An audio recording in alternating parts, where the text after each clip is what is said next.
മാറ്റി ആളെ മാറ്റി പോട്ടെ താരങ്ങളെ കാറ്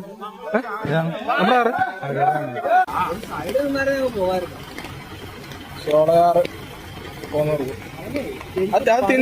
തിന്നീരാ പോത്തില്ല. പണി തരുമോ? പണി തരുമോ? നമുക്കിട്ട് പണി തരുമോ? നമ്മൾ ഉദ്ദേശിക്കുന്ന ഭയങ്കര ബുദ്ധിയോ ഭയങ്കര ഓർമ്മശക്തിയാ. എത്ര മണിക്കൂറായി? 2 മണിക്കൂർ പണി തന്നത് യഥാർത്ഥത്തിൽ. ആന ഉറങ്ങുന്നതന്നെ നിന്നോണ്ടാ. അപ്പൊ അതിന് നിൽപ്പൊരു വിഷയമല്ല. പക്ഷെ ഹോൺ അടിച്ചാൽ മാറും. അവരോട് ചോദിച്ചോ? അവര് പറഞ്ഞു ഏതെങ്കിലും വലിയ വണ്ടി കയറി പോട്ടെ എന്ന് പറഞ്ഞാ. പക്ഷെ കാറില്ല. ഇത് വട്ടം നിക്കുക. നമുക്ക് ഇതിനകത്ത് ഗ്യാപ്പ് ഉണ്ടായപ്പോ അല്ല അവര് പറഞ്ഞു ഓക്കെ ആണെന്ന്. നാടിന്റെ നടുവിൽ സോളയാറിന്റെയും മറ്റേ ഇതിന്റെയും